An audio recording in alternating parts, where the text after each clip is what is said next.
Hello and welcome to Tiny Desk Knitting with Emma. Got lots going on this week. Had a very productive knitting week. Mostly didn't impulsively cast on anything, and I'm super proud of myself about that because there were definitely things I wanted to impulsively cast on. I don't know, did that happen to you?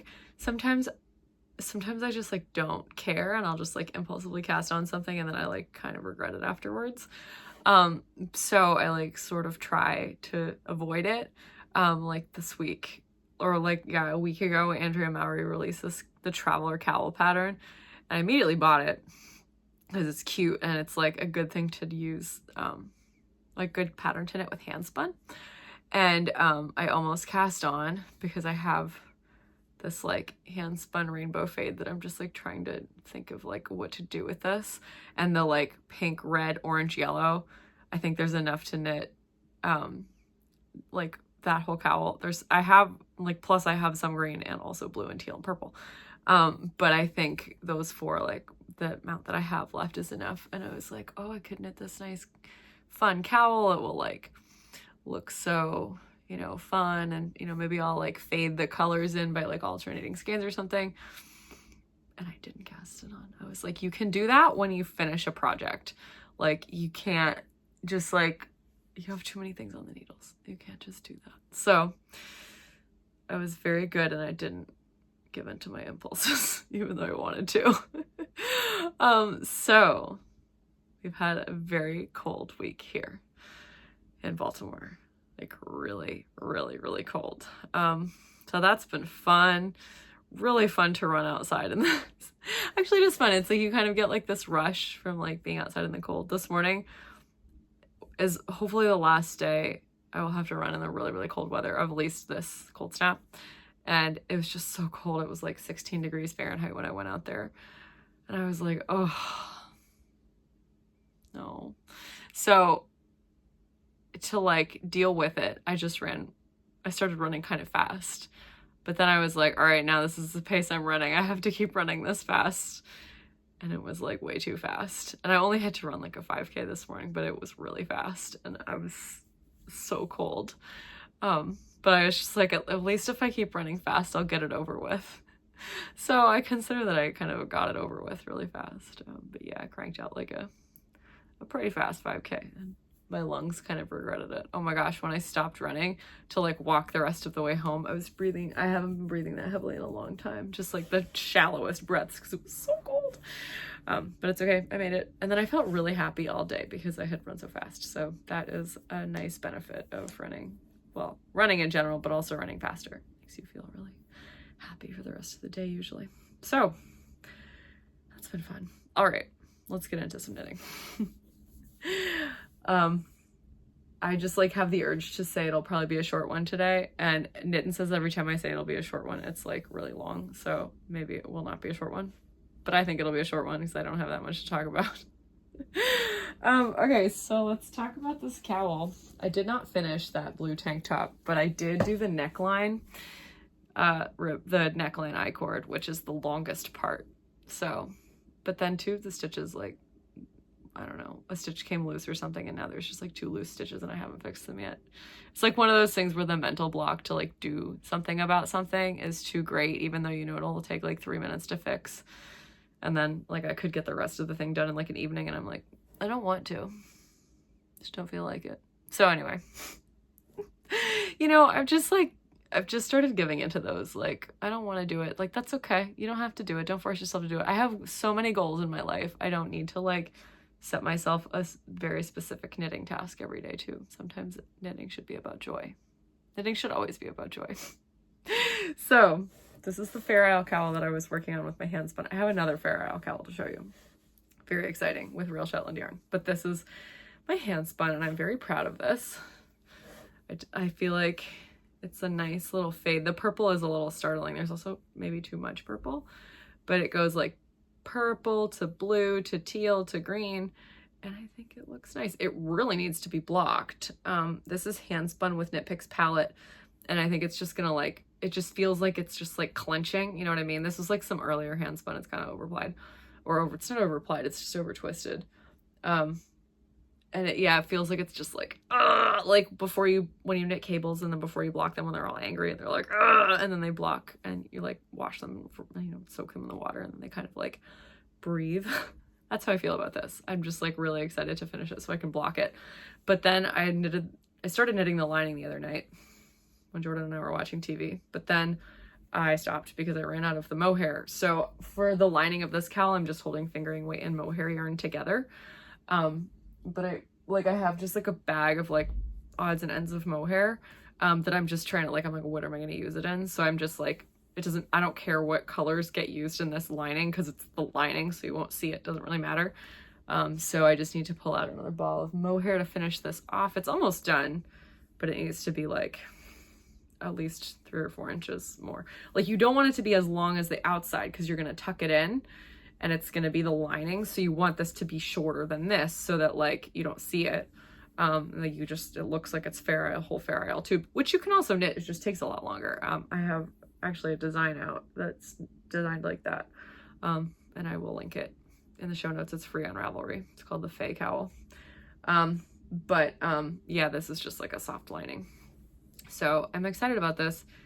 I just kind of tore through the Fair Isle in work meetings last week that were on Zoom because it was cold and snowing. It actually snowed a lot last week. It snowed like twice. So that was fun. Except it's not fun to go running on that icy snow. It's very dangerous. And this morning, I was running and I looked at my pace chart after I was done on Garmin Connect, and there were these 2 massive dips where it went down by 2 minutes per mile, and they were really tiny little dips, and I was like, what happened? And then I realized, oh, that was when there was ice on the sidewalk and I walked around it because I was too terrified that I would slip and die. So didn't die. Hopefully the cold snap's over. It's not supposed to get, it's supposed to be below freezing tomorrow, but it's not supposed to be 20. It'll be supposed to be 25, not 15 and colder, which it was this weekend. It's really cold. So this will be nice. I'm just so excited the motivation is there just because I want to block this so badly because I want to see it relax and I want to wear it. So that's fun. I'm excited about this. I don't know what I'm going to name this. This design will come out someday. I don't know when. Maybe soon. I don't know. Jordan and I have been working on a sock pattern. Oh, that's something I could talk about. Yeah, I'll talk about that because by the time I do my next video, these socks will be out. So anyway, this is a fun whip. We're gonna pause the whips right now so I can tell you about my sock pattern. So this is a sock pattern that I'm releasing this week, and they're called the Mary Bennett socks.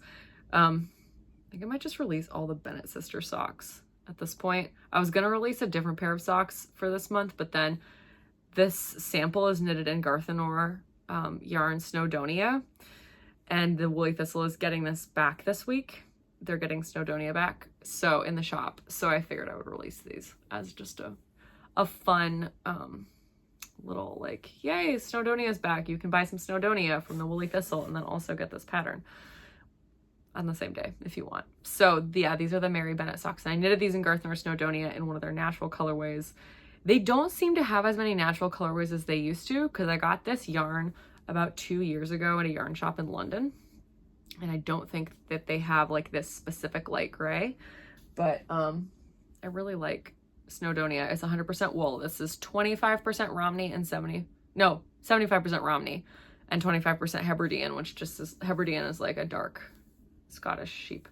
So this, you can sort of see, if it's hard, I'm so sorry, but you can sort of see there's this spiraling kind of on the diagonal, these little stripes kind of.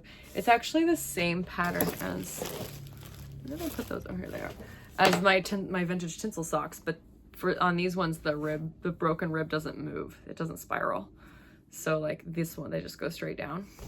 On this one it spirals. And so you can, it's the same thing. It's just a broken rib, but it spirals based on where you put the purl stitch at the beginning of the round. So, and then the bottom, it's just stockinette. If you've never knitted socks that are all wool, they hold up pretty well. I think they're great. I really like them. They're yeah, You might find them itchy if you're like kind of more sensitive to wool, as a Scottish person would say. It's just not cold enough. Go somewhere colder and put them on. Your feet aren't cold enough for those socks, which I find really funny. But I have another pair of socks in Snowdonia too. This is one of them. This is also like a broken rib sock. This is from the Hello Sailor sock sets, the broken rope sock pattern. And the like darker color is Snowdonia. The lighter color, I think it was Shibui sock actually. It was in my mom's deep stash, and I knitted these during, I think, the summer of like 2021. Yeah, I really just, this is a marled Snowdonia, which again, I don't know if I guess they do have it, but they don't have the natural colors anymore, I think. And I just thought that the lighter Shibui sock yarn here kind of like brought out the silvery lighter color in the Snowdonia, that ply. So yeah, I love Snowdonia. These are comfortable. And if you're really worried about blowing through the heel or a toe, just knit the heel and toes in contrast colors and use like a yarn with nylon in them to reinforce them, I think. So yeah, get these on Ravelry. The link will be in the description box when these are live. They're not going to be live until Friday. So get them on Friday. When they go live, maybe I'll like make the Ravelry page now and then you can like pre-order. No, I don't think you can do that.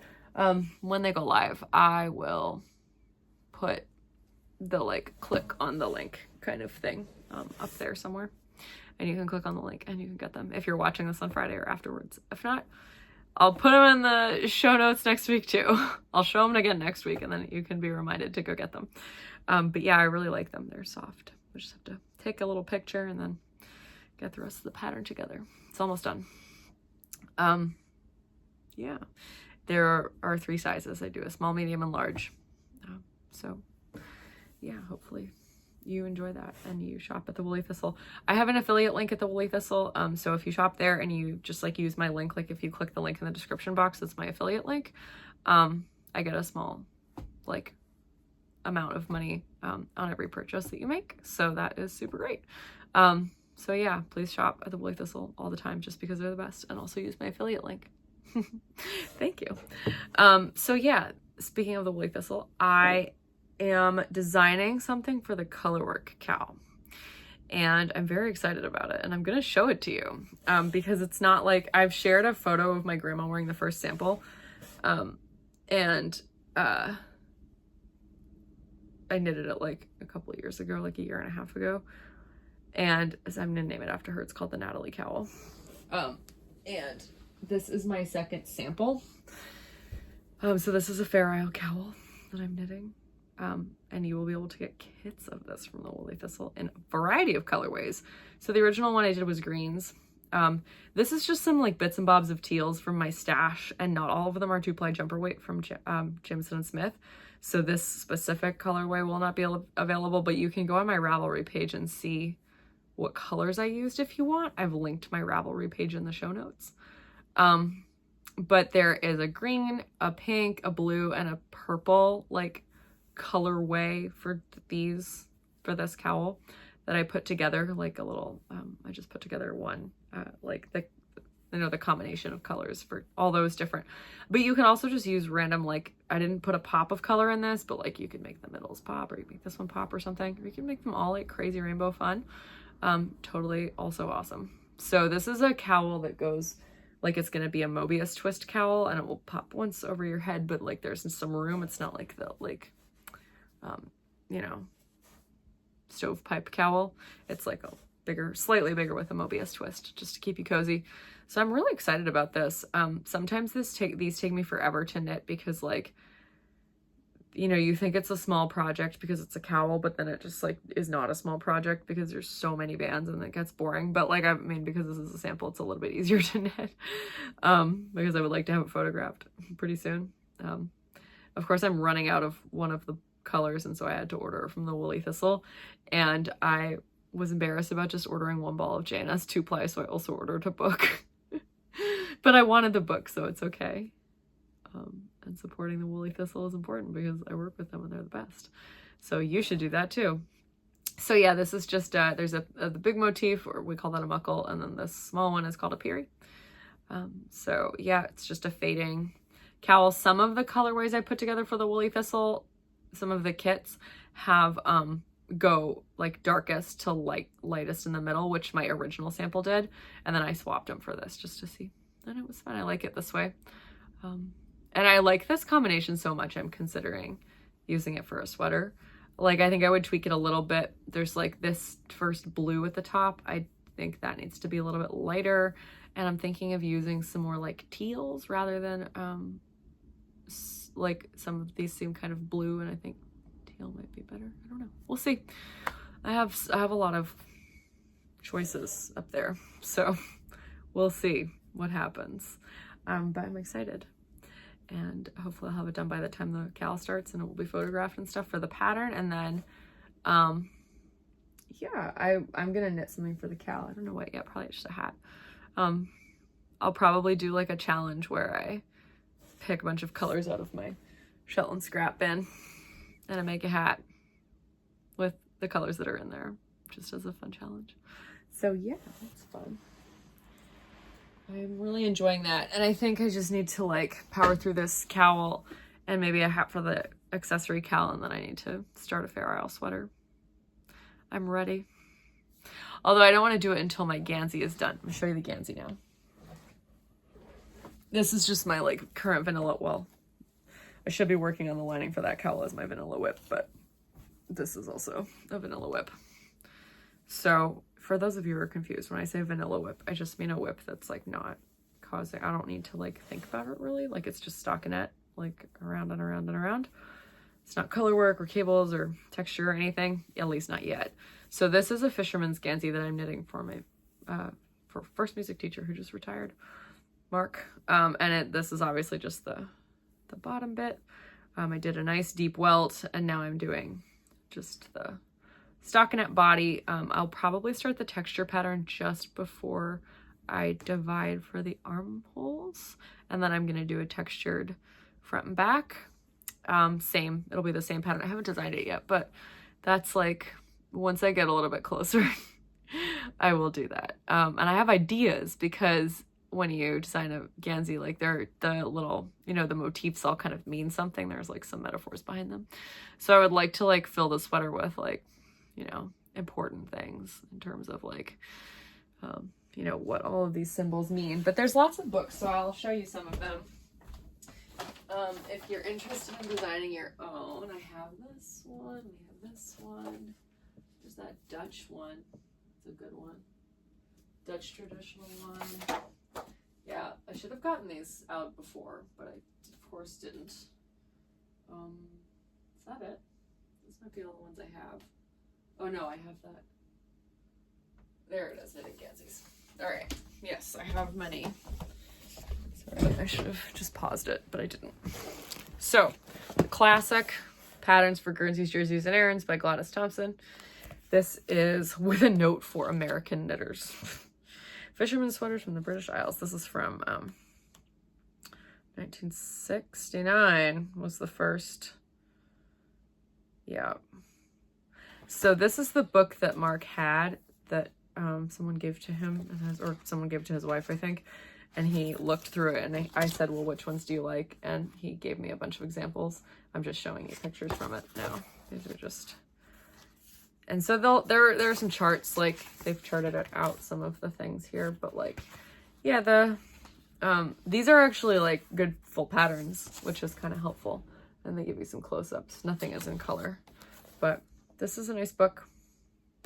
I think the Woolly Thistle has this book in stock. So you can get it from them. If you can also definitely find a copy used, like on a million websites, if you want one. And then this is another older book, The Traditional Guernsey and Jersey Knitting by Ray Compton. So this is like a similar book to the like traditional book, complete traditional book of Fair Isle knitting that I have. This is from 1985. There's a whole like map of where these came from. That's fun. Cool. So this is like, there's a lot of photos in here of people wearing them, and like, they'll tell you where they're from. And I'll tell you like the year they that they were made on. Like they have photos like this of like a whole bunch of fishermen wearing their Guernseys. That's cool. So yeah, I'm gonna be like basically going through these and picking some patterns of just like, you know, I like that, you know, that you know, style or that motif or whatever, and just adding those to the chart that I make. I'm gonna make charts using I use Knitbird as my chart software. So that's fun. And then there's also this one, which is Dutch traditional Guernseys, which I actually really like this one. There's a lot of pictures in here, and this is like, oh, there are a lot of color photos in here, and they have a lot more like different types of yarn that they've used and different weights, which is really handy because like for this, I'm using frangipani. You can see the 2 navy cones up there on the far edge, but this is, I've just wound some of it off into a ball so it's easier to transport. This is frangipani Guernsey yarn, which you can get at the Woolly Thistle. Again, there will be a link to it in the description box. You can use my affiliate link if you want to purchase it and you are in the States. Yeah, but this, which is great, this is a traditional yarn, but there are other options in here, and some of them might be more like cost effective or, you know, etc. So this is also a great book. I really recommend it. Dutch Traditional Guernseys by Stella Ruhe, R-U-H-E. I'll put links in the description box to all of these books, by the way. New ones or used ones, whatever you can find. The Ray Compton book was harder to find. And then this is like a new book, like a really quite a new book. Although this is just an updated version of her original. So like you can see it's more modern kind of take on the fisherman's sweater. And these are much more like patterns like you would see, you know, there's a lot of like directions in this book and like helpful like motifs, which is for me very helpful. But there's also like full patterns in here that are like really like, and they tell you how to plan and design your own Guernsey, which is really helpful. But then they have like, you know, that sweater, and there's like a full set of instructions written like a modern pattern. So there's like a lot, like it goes into pretty good detail about how to make it, and you know, that kind of thing. So helpful for sure. Most of these ones are sort of women, like women are modeling them, and they're kind of like feminine, which is not always the case with a lot of these other Guernseys. So, you know, that's kind of nice to have some diversity just in like options depending on who you're knitting it for, if it's you or someone else. So I kind of like that. I haven't actually looked at this book in a long time, but I think I might have to revisit it in the next few weeks as I get to the texture part of this Guernsey that I'm working on. I hope it fits. I think, well, I did those gauge little mitts, like fingerless mitts. And I think that I should probably check it again, but I think the gauge is probably still, I'm getting about 28 stitches over 4 inches with the US 2.5. And I think that's the desired like gauge that I want. It's pretty tight, but it's not hurting my hands. So that's good. Okay. Yeah, so that's my knitting. I've been pretty good this week. I haven't really like veered off the edge. I really do want to knit that Andrea Mowry Traveler Cowl, but I'm gonna wait until I finish at least the inside lining of the hand spun and Knit Picks palette cowl. Ooh, I just showed you. Yeah, the hand spun is paired with Knit Picks palette. So, which I just have like a lot of. So I try to use it sometimes with hand spun or like in Fair Isle sort of types of knitting, just because there's a lot of Knit Picks palette that Monica and I used to buy Knit Picks palette way back when we were like learning how to knit mittens and color work, and we were like really into these like super fine gauge fingering weight mittens. Oh, I have one. It's right there. Let me show you this. This is like a really deep whip, and I didn't unravel it. I just thought like, okay, I should knit the second one. This is a mitten that I knitted probably like, I think I knitted this when I was still in grad school. It's from the book Mittens from Around Norway, I think. It's down there. I don't want to get it. I've gotten too many books already. But this is, that's the thumb placement. This is a mitten that I knitted. Yeah, I think I knitted this in like 2019. and it is like a really perfect fit. It's nice. This is knitted in like a single ply merino. This is just plain white, and then this is hand dyed. I dyed this quite a long time ago, probably 5 or 6 years ago. And yeah, I love this. But yeah, I haven't knitted a mitten like this in a really long time, so I think I'm just gonna, well, I did, didn't I just knit some? Oh yeah, I just knitted some in hand spun for my aunt. Those were in hand spun, so they weren't quite as fine gauge. I think I knitted them on like a size 3. But yeah, like this, I did start the second one, so I like tried to get over second mitten syndrome, but clearly that didn't go very well. But I think this is like, you can tell how old this is because this is an Addy needle, not a Chiaogu needle. And I've been using Chiaogus since the pandemic started, exclusively pretty much, except for when I'm like knitting a sweater on like wood interchangeables or something maybe that I have. I don't know. But yeah, so I think it would be nice to knit the other one. It looks so good. Just like, I saw it and I was like, I can't just like save that or like compost it or something, because sometimes if I have like a half done project and I'm like, I'm never gonna finish this, if there's like one mitten done, I will sometimes save it. And I have a few actually that are like, I will never knit the second one because I knitted on like size 0 needles or something, and I'm like, I'm saving these to like frame one day. And I think that would be like, I should like have like maybe 3 mittens that I never knit the pair of and like put them in like a shadow box frame, and that would be pretty. But this one, I want to knit the other one. This one's pretty. So yeah, fun. I love it. Yeah, should have to knit the other one at some point. I do like to knit color work, and I am pretty fast at color work, especially with like a soft yarn. It kind of flies through your hands.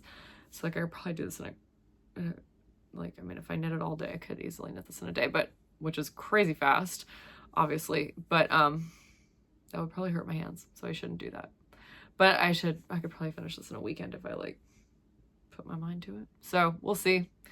I'm telling you this for accountability. I would like to get this done by the end of the winter, the other one.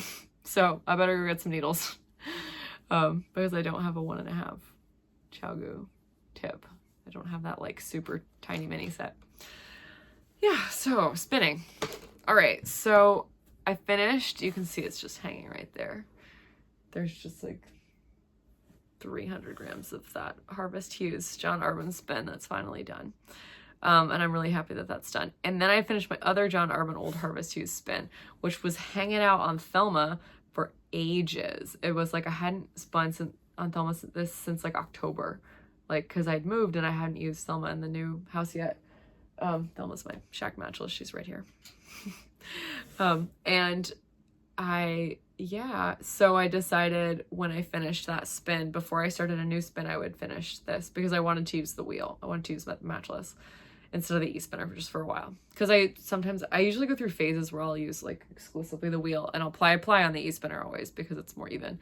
And then I'll just like have a phase where I exclusively use the e-spinner because I like want to spin in bed or something. And this is the Old Harvest Hues, so there's no BFL in this, but I'm sure they have the same color. It's like bracken or something. It's just the orange. I will link it in the show notes. Like I'll put a link to the John Arbon Harvest Hues fiber and also the Harvest Hues like fingering weight. You can get it in a worsted weight too, but I'll put a link to the Harvest Hues fingering weight yarn in the show notes. Yeah, so I have been like doing a lot of long draw spinning on the other wheel I have, which is the Ashford Traditional that's right here. It's sort of hidden, Felicity. But so I've been doing a lot of long draw, like woolen spun on that. And so I was just like getting kind of like sick of spinning this Harvest Hues. And so I don't know, I was like, I just need like a change here. So I decided to try some like supported long draw. And like to just draft it backwards like this and just keep my front hand on the fiber the whole time so the twist didn't get into the fiber supply. And actually it worked pretty well. There are some inconsistencies in this skein due to that, but I actually really enjoyed the process. And I thought, you know what? I don't care if there's inconsistencies, it's hand spun. There's always inconsistencies and it looks pretty good. And I am really pleased with it. So, and I got, before I washed it, there were 400 and, I wrote it down. I have a spinning journal, but I don't write like dates in it. I mean, I do 432 yards unwashed. It's like I write just like paragraphs about like, what did I spend today and how did it go? Like I write details about like how it felt or whatever, you know, kind of crap. So I'm doing another spin. You can see sort of this pink bobbin. I'm doing a 3-ply spin on the wheel. I'm going to apply it on the E-spinner. And this is the first of 3 braids that I am using. So this I dyed myself. This is, I think it's a Bergschaft top. It's like definitely the kind of wool that like sheds all over you. Like it has some like longer coarse fibers. It's not super soft, but it's not, I don't think it's that scratchy. But like I'll be interested to see how it works with the other 2 fibers I use here, because it's definitely not like a luxury fiber by any means. And this I just, yeah, like I said, I just dyed it. It's like Cabernet and Amethyst and Ballerina Pink or something, just like in my pot in the kitchen. So the other ones are the Superfine Merino and the fading Rambouillet Fading Light. These are both from Hello Yarn. And they were, yeah, so I did the cranberry to go with them. A lot of you said cranberry, do cranberry as a 3rd color, so I think this will be fun. But I'm really interested to see how they ply up, and like when I wash it, like what happens like to each different ply. It's gonna be interesting. It's a real true combo spin. So I'm excited to spin the other ones. They're gonna be very different than spinning this one, I'm sure. But I'm also using that kind of supported long draw technique on this, and I've been enjoying it. I think it's kind of nice. So that's my current spin. I would like to knit the Traveler shawl with that. Clearly I'm like all over the Traveler. I'm on a Traveler kick. So that's fun. And I really like the Traveler cowl pattern because it's like slightly inconvenient for commercial knitters, I think. Like, I mean, people who knit with commercial yarn, which I often knit with commercial yarn. It's not a dig. But like Andrea Mowry designed that for her hand spun. And as a hand spinner, it's convenient for me because she designed it to be knitted in like 130 grams or something. So most yarn doesn't come in that quantity if you buy it. Like you'd have to buy an extra skein, like 3 full skeins or something to get that much, and then you'll have like an awkward amount of leftovers. But a lot of my hand spun skeins are like around 150 grams. Like I said, they're about 6 ounces. So actually 6 ounces would be more like 180 grams. But they're like, that's how much fiber I have or something. And so I have a big, like, I have a whole bunch, like this one. Whoop, excuse me. I shouldn't say excuse me, that's an inanimate object. This one is definitely like 150 grams-ish. This is a Shetland spin from this summer. I had 2 different hand dye. I dyed both of the braids. There was like a tealy blue one and then a blue purple one, and it was fun. I like this one. And then like the Archie ones that I did. Archie was the sheep fleece that I got at Maryland Sheep and Wool last year. Got hooked on the, excuse me. Felicity, don't eat my yarn. There we go. These were the Archie skeins I made last year from the farm yarn. That my friend Molly and I bought a fleece at Maryland Sheep and Wool named Archie. The sheep's name was Archie, and I dyed all of this. She processed it, and then I dyed it. I gave her half of it, obviously. But these are my 2 Archie skeins, and then this white skein was also in there. It's also Archie, undyed Archie. And I was like, oh, that's perfect for like all of my random like 150 gram skeins of yarn. If I don't want to use it in like color work for something, I can use it for the Traveler cowl and just like give them as gifts. So I really like that pattern, and I'm excited to knit it. I knitted the it's over there somewhere, the one of those bandana cowls, the like, oh, I don't know which one it was. I should know. It starts with an I. I can't remember. But the half fisherman's rib one, I knitted that one this summer in hand spun, and I like it, but it took a long time because the half fisherman's rib, Attune is the shawl. I don't know. Anyway. Yeah, it was really fun. And it's a nice big cowl. It's super squishy because it's half fisherman's rib. But because half fisherman's rib grows vertically at a pretty slow rate, because you're knitting every other row, you're knitting into the stitch into the row before. So you're like creating this really squishy fabric because it's a tuck stitch. It's like a brioche type of brioche. Brioche is a type of tuck stitch, excuse me. So you're just, it's like a lot of like slow growing progress, but very squishy finished project. So yeah, I'm excited to knit the Traveler Cowl because it's just really like, it's not garter stitch, but it's like knits and purls. It's just a regular knitting. It's not like a fancy stitch. So I'm excited to knit that. I probably knit a few of them and like keep them for gifts. And it's a great way to use your hands bun. So that's fun. Yeah. So that's been fun. And yeah, 35 minutes. See, it was a short one. I haven't gotten into reading and watching, but I haven't been reading or watching a whole lot of other stuff. I'm like more than halfway through Daniel Deronda, which is a very long British novel by George Eliot. If you missed last week's episode, George Eliot also wrote Middlemarch, which is, as my parents would tell you, the greatest novel ever written. I also really like Middlemarch. I think it's a great novel. So I'm reading Daniel Deronda. And what else am I reading? Well, I'm still not done Anna Karenina. But that's gotta get done. I haven't been reading before bed very much, which is not great. Like, my sleep has been worse. Like, I've had periods where I've like woken up at like 2:30 or like 4 and like it's hard to go back to sleep. But usually if I wake up that early, I do go back to sleep. But I've been waking up lately, like this past week at 5. And so that's actually not too early. Like, right, like that's like, you know, in theory, like people get up at 5. That's not like crazy. And I mean, it is crazy, but it's not like the craziest. It's not like getting up at 2. So if I like went to bed at 9 o'clock, I would still sleep until 5. But I don't go to bed at 9 o'clock. And I think that the secret is like, go to bed at 9 o'clock or 9:30, and then you'll sleep like a full night. So maybe I should try that and not like go to bed at 11 o'clock or like 11:30. I mean, I'm not going to bed that late, but I feel like sometimes it's like, oh, I could have gone to bed like an hour and a half ago and then I would have gotten an extra hour and a half of sleep. Because it's not hard for me to fall asleep. I also take melatonin, so it's not hard for me to fall asleep. I just find it hard to stay asleep clearly in the early morning. So anyway, but I have been watching, what have I been watching? Oh, I'm still watching Ted Lasso. I love Ted Lasso so much. But I watched season 2, most of season 2, and now I'm almost done season 3. My rewatch of season 3. I was really mad at the ending of season 3, which I think a lot of people were. But now I'm like watching it again and I'm like, okay, now that I know what happens, I'm not so angry about it. So yeah, I've been enjoying that. And Jordan and I started watching, we went to the Mean Girls movie last week. I went with my friend Brianna to the Mean Girls movie last week, and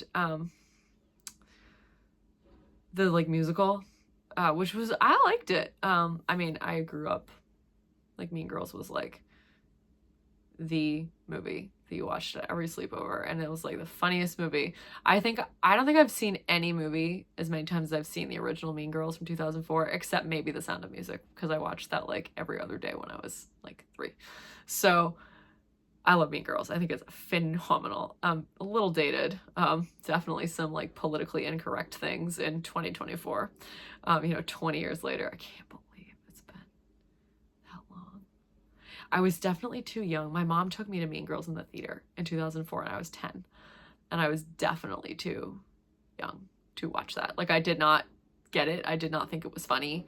I didn't like so much of the like language they use. A, it's terrible. But B, it's like, it went way over my head because I was 10. So I didn't like really get it. And I thought it was really like, I was maybe uncomfortable. And then I remember watching it at a sleepover about 2 years later when I was like 12. And I was like, oh, this is the funniest movie I've ever seen. Why did I not like this when I was 10? So just the experience of middle school made me really enjoy Mean Girls. So I really enjoyed the musical. I'd never heard any of the songs or like seen it on Broadway. My friend Brianna had seen it. So she like loved it. So we really enjoyed it. And then Jordan and I started watching this TV show with the girl who plays Regina George in the movie. And the show it's on HBO. It's called The Sex Lives of College Girls. And it is really good. I mean, it's definitely like a little bit lewd. if you're not into that or you don't have HBO Max, or whatever, Max, now it's just called Max. But it is really funny. There's a lot of really interesting like social things that it deals with. All the girls, there's like 4 main girls in it who are all like suite mates at a university. It takes place in Vermont, but it's at a fictional university, and it's like I think the idea is that it's like a very high tier. It seems like it's supposed to be like not like an Ivy League school, but like a very top tier like liberal arts school. So I think it's like the idea is that it's like Middlebury or Bennington, which are both in Vermont. So you know that's sort of believable. But they sometimes will make references to Vermont, and I'm like, that's never happened to Vermont. Like to be fair, Vermont is not that small. Like it is, but it's like, you know, it's like maybe they do that in southern Vermont, which is not where I grew up. But it's like, no, it's not what Vermont is like, which I find funny. But the show's really good. We've been really enjoying it. So that's what we've been watching this week. And I've also been just like driving to DC because of church music stuff, which is constant, never ending, which is great because it's my favorite thing. So yeah, I definitely thought like, oh, like after Christmas, it's a whole like 6-7 weeks till Lent. Like we'll have such a nice little January, February, completely forgetting that I go to St. Paul's. And so we're having St. Paul's feast day is on January 25th, which is in 2 days. So that's fun. Can't wait for the patronal feast. Which means we have choir practice tonight. I'm recording this on Monday, but I'm releasing it on Tuesday. So tonight being Tuesday, currently it is the evening and I am at home. But tomorrow night I will be at choir practice. So if you're watching this on Tuesday, so because we have a midweek mass on Thursday, and then next Friday, the 2nd of February is Candlemas, which most people have never heard of because it's a very like Anglo-Catholic feast day. It is the day that Jesus was presented in the temple to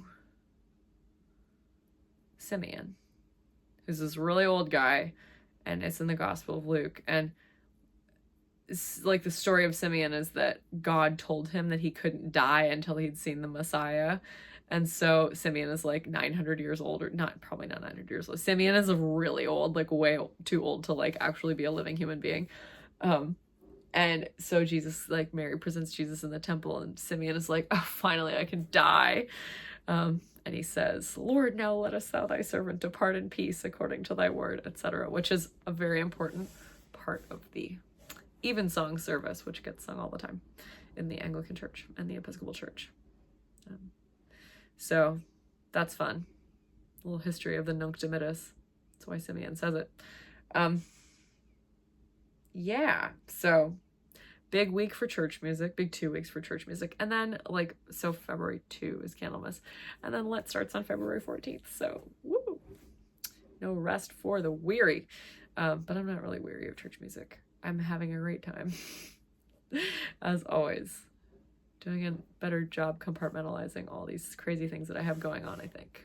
That's like a big thing is like you can do a lot of stuff if you can compartmentalize it and do everything and make sure everything gets done. So like my life involves more planning because also I run. So like if you run, like especially like I run 5 times a week, you have to plan. Like even if I go for 30-40 minutes, involves stretching before going for the run, stretching after, taking a shower, all of that. Like that's like a lot of time, and especially if you go on a long run every week, that takes like an hour and a half. So yeah, I enjoyed my tailwind endurance mix that I was talking about last week that my aunt sent to me. So that was fun. I got a fancy hydration belt from the running store here. It's not that fancy. It just has a water bottle holder and a water bottle and like a pocket for my phone, and it's great. I tried to get the one with the 2 bottles, or I tried it on, but my elbows kept hitting the 2 water bottles, and I was like, no. And it definitely took some finagling because the one that I got, like the water bottle goes on like your back, and it's like tilted at an angle, and you have to like, I mean, it's like that, so it's easy to access with you can just grab it with your right hand. But I needed to to get it back in. It took me a while to figure out because you can't look, like you can't see it, and so it was like I was like. Had like a glove on my hand, and I was like, I don't know what I'm doing. Eventually I just had to spin the belt around and like shove it back in, but it was pretty funny. I figured it out. It is not that bad. I enjoyed it. I thought it was fun. So yeah, not a whole lot of exciting stuff going on at the moment, except I'm releasing a pattern this week. So please support me if you like to knit socks, and you can buy my pattern. I also have 2 other Bennett sisters patterns, Jane and Kitty. I both released those both last year. So they're on Ravelry if you want to buy them, and the links to those will also be in the show notes. So yeah, come back on Friday if you can't find a link to the patterns anywhere else, or to the Mary Bennett sock pattern anywhere else. Like, you'll see it on Instagram, etc. But and the Woolly Thistle will have a link to it in their Shopcast, because that's when they're getting Snowdonia back. So yeah, yeah, it was 45 minutes. It was a shorter one, considering that last week was like an hour. So I think that's all. And thank you for watching. If you have any questions, just comment down below. My email address is down below. My socials are all down below. Yeah, find me in a variety of places on the internet if you want more content. Sometimes I post on Instagram. I don't really post on a whole lot of other platforms. But yeah, and watch the Shopcast this week, the Woolly Thistle Shopcast. I will be on it. And thank you for watching. This has been Tiny Desk Knitting with Emma. Bye!